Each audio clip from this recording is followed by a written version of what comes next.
moji, to se ne da opisati. Bilo je strašno, bilo je ježivo. Ja kad se toga sjetim, cijeli se naježuo.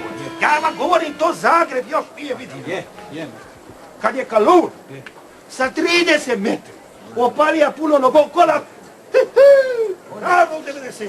Paučinu je skinija. Ma jel mogu? Mača, Božo čorija ko nije. A jedi mogu to. Ma nima niti take. Palun se nije vidio, ravno. A kad je potrebno, po 4, po 5, po 6 njih hoća varat koja finte činija. A s kojom ono, jel vrijate s ono ili livo?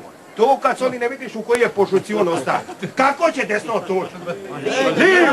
Livo je opalija.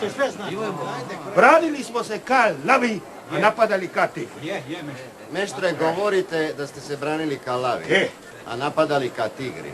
Žešće nego tigri, žešće. A vi ste u publiku skakali ka šimije, ka majmuni. Dobro, šta je sada ovo, a?